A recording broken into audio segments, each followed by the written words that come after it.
నమస్కారం. నేను మీది డాక్టర్ నోరీజీ ప్రదీప్, గుణ ఆయుర్వేదా నుంచి. మన ప్రేక్షకులు చాలామంది అడిగిన కొన్ని ప్రశ్నలు చూసి మనం ఈ శీర్షిక చేస్తున్నాం. దీంట్లో అన్నిటికంటే ఎక్కువగా వాళ్ళు అడిగింది డయాబెటీస్ గురించి, అంటే మధుమేహ వ్యాధి గురించి. ఈ మధుమేహ వ్యాధి ఎందుకు వస్తుంది, ఎలా వస్తుంది అందరికి తెలిసిందే. కానీ టూకీగా చెప్పాలి అంటే ఒక శ్లోకం ఉంది, ఏంటంటే ఆశయాసుఖం స్వప్న సుఖం దధి. అంటే ఆశయాసుఖం అంటే బాగా కూర్చోవడం, మెత్తటి సీట్లో కూర్చోవడం, పడుకోవడం. దధి అంటే పెరుగు బాగా తినడం. గ్రామ్యోదపకాన్ని పయాసి అంటే మెరైన్ ఫుడ్స్ తినడం, డైరీ ఫుడ్స్ తినడం. డైరీ అంటే పాలతో సంబంధించిన అన్ని ఫుడ్స్ తీసుకోవడం. నవాన్నపాన గుడవైకృతం చ. నవాన్నపానం అంటే నవ అన్నపానాలు అంటే కొత్త బియ్యం, కొత్త గోధుమలు అలా తీసుకోవచ్చు, లేకపోతే నవధాన్యాలలాగా తీసుకోవచ్చు. అంటే మోనోకాటిలిడన్స్ అన్నీ దీంట్లో ఎక్కువ తీసుకుంటే కనుక కఫాన్ని పెంచి దీన్ని ఒక డయాబెటీస్ అంటే ప్రమేహం అంటారు, ప్రమేహంలో లాస్ట్ది డయాబెటీస్, అది మూల కారణంగా అనిపిస్తుంది. గుడవైకృతంచ కఫకృచ్చ సర్వం. అంటే గుడవైకృతం అంటే అన్ని రకాల స్వీట్స్.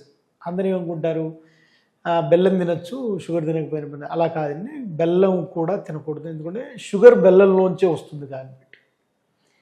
గుడవైకృతం ఇవి.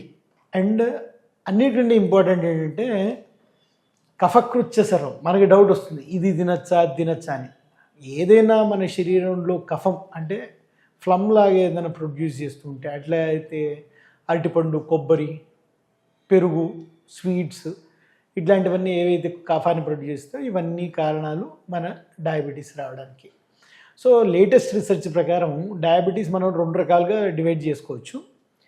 ఆయుర్వేదంలో కూడా అలా చేశారు. కృష ప్రమేహి అండ్ వృద్ధ ప్రమేహి అని 2 రకాలుగా చేశారు. అంటే కృషులు అంటే సన్నగా అయిన వాళ్ళు సన్నగా అయ్యే డయాబెటీస్ వాళ్ళు, ఒకళ్ళు లావుగా అయ్యే డయాబెటీస్ వాళ్ళని. సన్నగా డయాబెటీస్ వాళ్ళని మనం ఇన్సులిన్ డిపెండెంట్ డయాబెటీస్ కింద తీసుకోవచ్చు.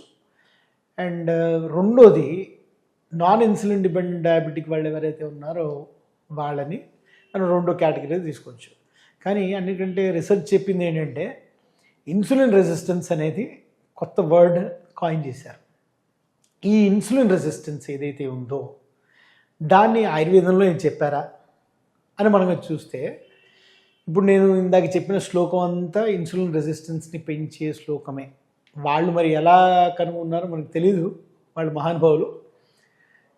మనం మాత్రం అది ఎలా ఉందో అలా కనుక మనం చూసుకుంటే మనం దాంతో ఉపయోగపడలేం. First నిదాన పరవడించడం main.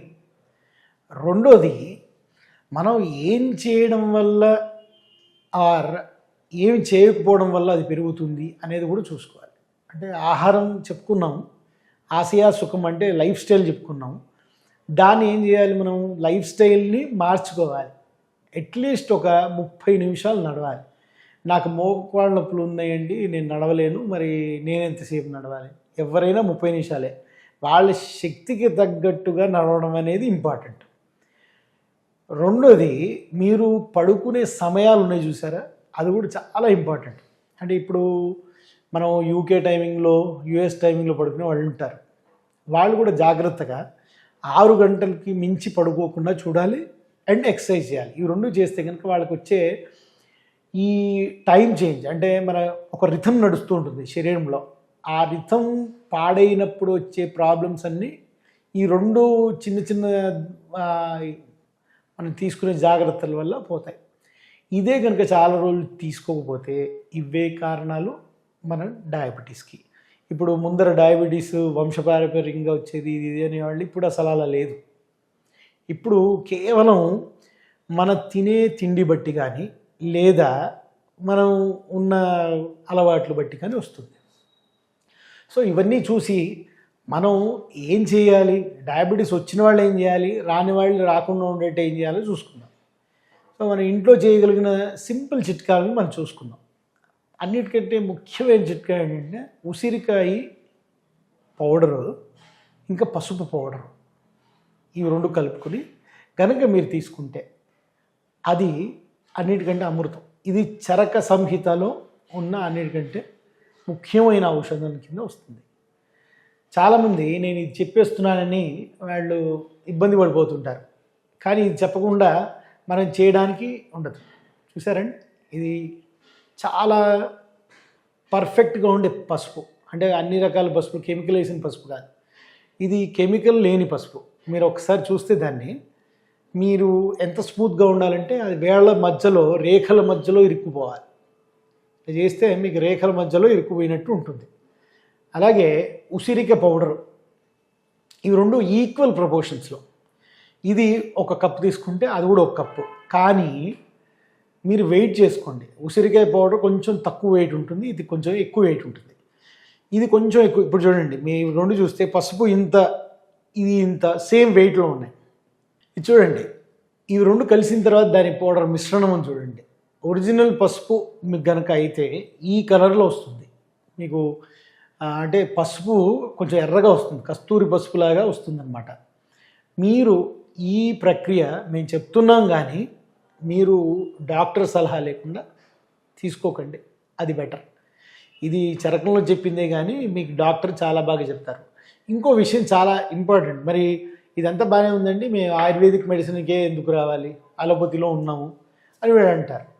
కానీ అలోపతి వాళ్ళలో అంటే మేము తప్పులు పడుతున్నామని కాదు, మన టెస్ట్లదే అలా ఉందండి. టెస్ట్ దేంట్లో చేస్తారు? హెచ్బిఏవన్సీ చేస్తారు, ఫాస్టింగ్ బ్లడ్ షుగర్ చేస్తారు, ఫాస్టింగ్ ఇన్సులిన్ చేస్తారు. ఇవన్నీ దేంట్లో చూస్తున్నారు? కేవలం రక్తంలో చూస్తున్నారు. మన శరీరంలో కేవలం రక్తం ఉందా? అదే షుగర్ మీకు దూరం వేరే వేరే చోట్లకి వెళ్తుంది. రస, రక్త, మాంస, మేధ, అస్థి, మజ్జ, శుక్ర, ఇలా అన్నిట్లోనూ షుగర్ వెళ్తుంది. షుగర్ వెళ్ళినప్పుడు దాంట్లో కాంప్లికేషన్స్ వస్తాయి. మనం చూస్తున్నాం అంటే ఒక 7 అంతస్తుల బిల్డింగ్ ఉందనుకోండి, దానికి ఒకటే ఫ్లోర్కి మీరు సీసీ కెమెరాలు పెట్టి, కుక్కలు పెట్టి, లాక్లు వేసి అన్నీ చేస్తున్నారు. మిగతా దానికి ఏం చేయకపోతే ఏమవుతుంది? మిగతావన్నీ పాడితే అవే సైడ్ ఎఫెక్ట్లు అండి. ఆయుర్వేదంలో అలా ఉండదు. అన్నీ రస, రక్త, మాంస, మీద, అస్థి, మధ్య, శుక్రాలకి అన్నిటికీ చక్కటి ఈ మెడిసినే చక్కగా అన్నిట్లో ఉన్న షుగర్ని తగ్గిస్తుంది. మరి ఇప్పుడు ఫర్ ఎగ్జాంపుల్ మనం కనుక అంటే మీరు అడగచ్చు దీంట్లో ఉంటే షుగర్ ఏమిటి అని. అందరు చాలామంది చెప్తారు, నాకు షుగర్ ఎప్పుడూ బాగానే ఉంది లేదండి, కానీ నాకు హార్ట్లో ప్రాబ్లం వచ్చింది, నా కంట్లో ప్రాబ్లం వచ్చింది, నా కాళ్ళు మండుతున్నాయి, లేకపోతే నాకు చేతులన్నీ నంబు అయిపోతున్నాయి, ఇలాంటివన్నీ చెప్తుంటారు. మీరు కనుక హార్ట్లో కనుక ఇస్టమిక్ కండిషన్స్ వచ్చినాయంటే ఆ షుగర్ మజిల్లోకి వెళ్తున్నట్టు అర్థం. అంటే మాంసధాతువులో వెళ్తున్నట్టు. మజ్జాధాతువులోకి వెళ్తే కనుక అది కళ్ళని పాడు చేస్తుంది, రెటినా మీద ఎఫెక్ట్ ఉంటుంది. అదే కనుక మీకు మేధోధాతు మీద ఏం వచ్చింది అనుకోండి, కిడ్నీలు వాడే ఛాన్స్ ఉంటుంది. అలాగే మీకు శుక్రధాతువులో ఉందనుకోండి, లిపిడో సరిగ్గా ఉండకపోవడం, అంటే ఏదైతే చక్కగా సాంసారిక జీవితంలో మేము సరిగ్గా రాణించలేకపోతున్నాం, ఇలాంటివన్నీ ఏదైతే ఉన్నాయో ఇవన్నీ కేవలం మీ షుగర్ వేరే వేరే చోట్ల, అంటే ఈ వేరే వేరే దోషాలు దూష్యాలు కలిసిన ఏదైతే సంపర్కం ఉందో ఆ సంపర్కం వల్లే వస్తుంది. ఆ సంపర్కాన్ని మనకి టెస్ట్ చేయడానికి ఏమీ లేవు, కేవలం రక్తాన్నే చూస్తున్నాం కాబట్టి మనకి సైడ్ ఎఫెక్ట్స్ వస్తున్నాయి. కాబట్టి మీరు అందరూ చక్కగా మంచి ఆయుర్వేదిక్ డాక్టర్కి వచ్చి మీరు గుణాకి రావచ్చు, లేకపోతే ఇంకెక్కడికైనా వెళ్ళచ్చు, మంచిగా చికిత్స చేసుకుని ఈ చక్కగా కంప్లీట్ చికిత్స అంటారు దీన్ని. అంటే 360 degrees అన్ని రకాలుగా లైఫ్ స్టైల్, ఫుడ్, మెడిసిన్ అన్ని రకాలుగా చేసుకుని జాగ్రత్తలు తీసుకుంటే కనుక డయాబెటీస్లో సైడ్ ఎఫెక్ట్స్ రాకుండా ఉంటాయి. లోక సమస్త సుఖినో భవంతు. నమస్కారం, నేను మీ డాక్టర్ నోరిజీ ప్రదీప్, గుణ ఆయుర్వేద.